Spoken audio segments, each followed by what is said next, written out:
This is the brand new Patagonia R1 Thermal Full Zip Hoodie. It's new for fall 24, and it's kind of a more alpine focused piece. Now, what does that mean? Basically, it's got some features that are really heavily inspired by alpine environments, like not having any hand pockets. Like, you don't need them when you're in the alpine because you generally have a harness on or you got a bunch of layers on.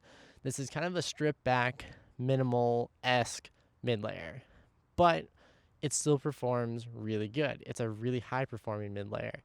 And it's a mid layer that I think I'll be using for basically all my climbing now. What it comes down to is the fabric. The new R1 thermal fabric is a really cool blend between R1 and kind of R1 Air, and a little bit of R2 for that matter. And what am I meaning by this?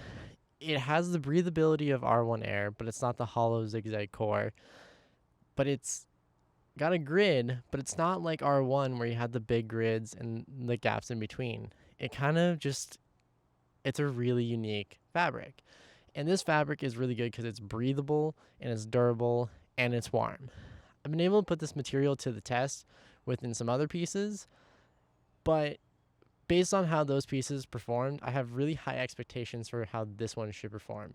And because it is more of a climbing mid layer, I think it's going to perform awesome when it comes to ice climbing season. I think for those really cold days, I'll be reaching for this piece more often than not. Now, Patagonia has done a full zip R1 before, but the difference between that one and this one is that the previous one was definitely more of a kind of casual with performance, whereas this one is full on performance. I mean, like I mentioned, there are no hand pockets with this.